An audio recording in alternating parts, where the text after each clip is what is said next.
si JJ dito sa bahay. JJ! JJ! JJ! Oh, yes, ma'am. Yes, ma'am. I'm here na po. Sorry ulit. Ay, nako. Bakit ba ang tagal mo na naman sumagot pag tinatawag kita? Sorry, mami. Meron kasi ulit ako in-invite dito sa bahay natin. Ay, nako, JJ. Ayan na nga bang sinasabi ko? Nag-invite ka na naman ng bisita dito sa bahay natin. Sino ba yung mga yan? Actually, mami, mga dilawan sila. Ano? Ayan sila, mami. Ano? Banana. And ito na nga ang toy na re-review natin for today. This is the McDonald's Happy Meal for the month of June 2024. Despicable Me 4, the movie. Now, as you can see here, we have 1, 2, 3, 4, 5, 6, 7, 8, 9, 10, 11, 12 pieces ng Minions. So, i-unbox na natin lahat yan. To start off, nandito si Ralph. And ganyan yung packaging nila. Now, pag na-unbox natin dito si Ralph, meron lang siyang kasama ditong maliit na paper na may number and may QR dito sa likod. And naka-paper pa dito si Ralph. So, i-unpaper na natin yan. And check muna natin yung details ni Ralph. Yan, yellow na yellow siya. And looks like printed na yung pinaka-design niya dito. Yan, painted na rin. Yan. Yan pa. Okay. Wala siyang ibang gimmick. Ganyan lang. Pwede lang matanggal to. Pwede siyang maging parang Among Us. Ganun. So, ayan si Ralph. Next, we have here naman si Ron. Yan din ang packaging niya. And pag na-unbox natin siya, may kasama din siyang paper dito na nandun yung kanyang QR code. And ang paper na natin dito si Ron. Check natin yung details ni Ron dito. Yan. Printed na lang ulit yung design niya dito. Although, dito yung yellow nila medyo hindi na ako solve kasi halatang blue yung foundation ng color. And then pinatong na lang yung yellow. Kaya in person, medyo halata mo na isang coat lang yung ginamit ng yellow dito. Halata pa yung blue. Anyway, wala na rin ibang gimmick dito si Ron. Kung hindi, natatanggal lang din yan. Next, we have here Pit Crew Ralph. Yan naman ang itsura ng packaging niya. And pag na-unbox natin siya, nandito ulit yung malit na paper na may QR. And i-unpaper na natin siya. Check natin yung details ni Pit Crew Ralph. May kasama siyang accessories this time. Yung accessories siya dito, yung parang pinaka-cup niya. Ang ganda. Ang ganda tong cup niya. May design pa sa ilalim. Okay, and yung pinaka-design dito ni Pit Crew Ralph. Yan ang itsura niyan. Printed na lang ulit yung pinaka-design niya. Yan. And pwede mo rin siya matanggal. Fits well naman yung cup niya. Ang ganda. Ang ganda nung cup niya. Okay to si Pit Crew Ralph. Next, we have here naman Pit Crew Phil. Once unboxed, meron din siyang small paper dito na may QR. Ang paper natin si Pit Crew Phil. And meron din siyang kasama ditong cup. Yan. Pareho lang ba yung cup nila ni Ralph? Same lang yung mga cup nila. And check na natin details dito ni Pit Crew Phil. Yan. Ang ganda ng face niya. Yan sa harap. Yan sa likod. Okay. Hindi ba parang mas mukha silang Money Heist yung uniform nila? Yung gimmick niya, yan. Pwede lang din matanggal yung body niya dyan. And then yung pinaka-cup niya dito, pag sinuot natin, fits well din. Saktong-sakto sa kanya. Pogi dito ni Phil. Next, we have here si Pit Crew Ron. And then, ang itsura ng packaging niya. Pag na-unbox natin si Pit Crew Ron, nandito lang yung malit na paper na may QR.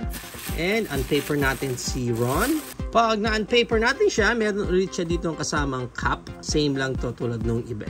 Check natin yung pinaka-details dito ni Ron. Oh, cute dito ni Ron. Ang cute niya dito. Okay, and pwede lang din matanggal yan. And try natin yung cup niya. No? Sakto din sa kanya cup. Pwede kayang patalikod. Pwede rin patalikod. Mas mukha silang hip-hop. Para siyang si Fred Durst ng Limp Bizkit. Yan, no? Keep rolling, rolling, rolling, rolling. Next, we have here AVL Jerry. Yan ang box naman ni Jerry. Pag na-unbox si Jerry, may malit-ulit na paper na may QR. And unpaper na natin si Jerry. Check natin yung details niya. Yan, seryosong-seryoso si Jerry dito. May logo doon ng AVL. And looks like painted na lang lahat. Okay, yan si Jerry. Matatanggal lang din yan. Yun lang ang gimmick niya. Next, we have here AVL Dave. Yan ang itsura ng box ni Dave. Pag na-unbox natin siya, may kasama lang din siyang small paper na may QR. And unpaper natin dito si Dave. Pag na-unpaper natin si Dave, ito ang pinaka-itsura niya. Ang cute! May shades pa siya dito and parang tinted talaga yung shade niya. Kasi makikita mo yung eyes niya dun sa likod ng shades. Ang comment ko lang dito kay Dave, hopefully nag-include na rin sila ng accessories niya. Total, may iba naman na nag-include sila ng accessories which is itong cap. Sana dito nag-include na rin sila ng shades para pwede siyang patanggal yung shades niya or ikabit na lang din sa kanya. Mas okay sana yun. Yan lang din ang may gagawa dyan. Yan si AVL Dave. Next, we have here Mega Team. Yan ang itsura dito ng box ni Mega Team. Pag na-unbox natin si Mega Team, meron lang din siya dito QR and 715. Iba-iba yata yung numbers ng small papers nila dito. Ito 157, this one is 715. And unpaper natin dito si Team. Pag na-unpaper natin dito si Mega Team, yan ang pinaka-itsura niya. Nakapulupot sa kanya yung pinaka-kamay niya. Ayan. Ang kulit lang ng itsura niya dito. And syempre, mga mask ng mga Mega natin dito para silang Nacho Libre. And natatanggal lang din yan. Ano ang itsura dito ni Mega Team. Next, we have here Mega Mel. And ito ang itsura ng box ni Mega Mel. Pag na-unbox natin siya, meron lang din siya dito ng small paper na may QR and 715 yung number. Yan, paper natin dito si Mega Mel. Pag na-unpaper natin si Mega Mel, check natin yung kanyang details. Yan. Okay, hindi itong mouth niya doon. May zipper din pala. Although yung sa mata niya, sana ibang gimmick eh. Pero hopefully, no, sana yung mata niya dito medyo kita din. Parang ginawa nila dito sa shades, diba? Kahit na may shades, kita pa rin yung mata. So sana dito, ganun din ang ginawa nila. Kasi pag plain lang na red, mukhang may sticker lang na nakadikit na parang na-OZ ako, natanggalin yung pula na yan. Para lang makita yung mata niya sa likod. Anyway, wala na ibang gimmick dyan, natatanggal lang din. Yan. So ito si Mega Mel. Next we have here Mega Gus. Ito yung pinaka-packaging dito ni Mega Gus. Pag na-unbox natin si Mega Gus, may QR lang din siya dito and may number 715. And paper natin si Gus. Pag na-unpaper natin siya, kitang-kita agad yung paint chip na meron tayo. Paint chip ba? Paint chip nga yata. Oo nga, paint chip. Kitang-kita.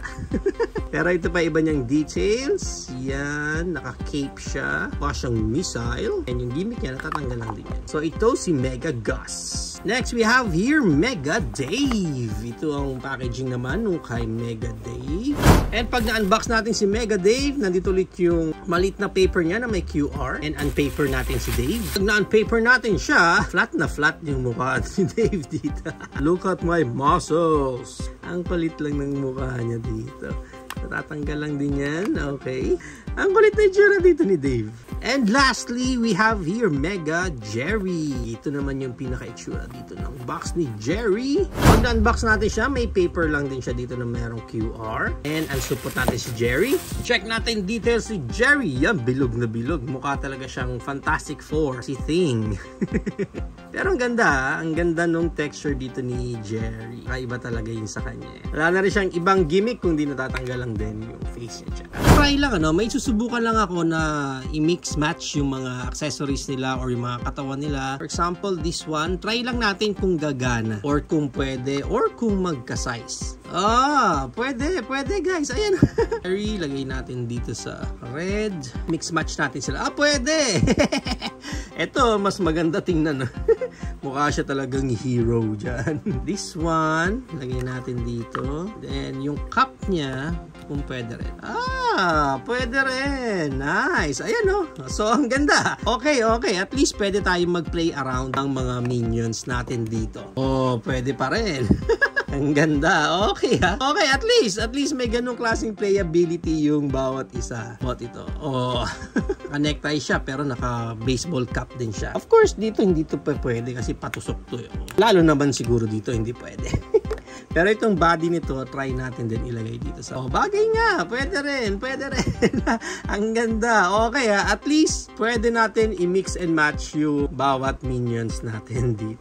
Now let's check yung height ng bawat minions natin dito. They're around 3 inches. 3 inches lang silang lahat. Kahit yung mga pit crew, even yung mga mega minions natin. Mega na sila pero still around 3 inches pa rin naman.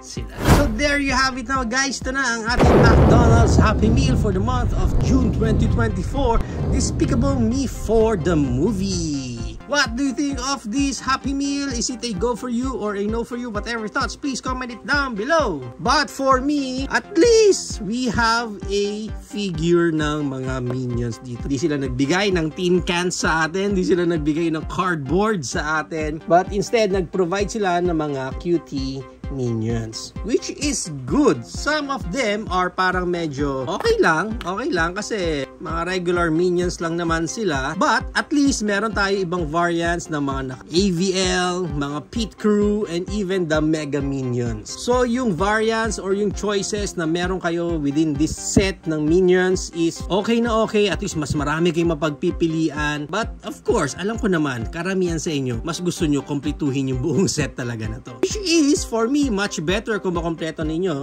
because itong buong set na to is para doon sa Despicable Me 4 nila na movie. But overall for me, kahit na simple lang naman sila, kahit walang gaanong gimmicks yung bawat isa sa kanila, I think these are good para sa display ninyo, especially kung nagko-collect kayo ng mga Happy Meal toys or especially mga minions. Magandang addition talaga to sa collection ninyo. And ang pinaka-favorite ko dito is itong mga Pit Crew. Well, kasi obviously naman na sila lang yung mga accessories dyan ng hat, and yung hat na yan pwede mo pang i-play around. Actually pwede nga natin silang gawing mga hip-hop Ayan yan. Kunyari mga hip-hop sila, hindi sila Pit Crew, di ba? Okay na okay, baka sila mga dancers. How about you guys? Sino ang pinaka-favorite nyo sa buong set na to? Are you planning to collect all or mamimili lang kayo ng few na gusto nyong kunin sa buong minion set na to? Please let me know sa comments down below. Overall, super happy ako dito sa buong set natin na to. Maayos naman yung itsura ng bawat isa. Maayos din yung scale nila, hindi sila gaanong maliit. And ang maganda doon, iba't iba talaga yung look ng mga minions natin dito.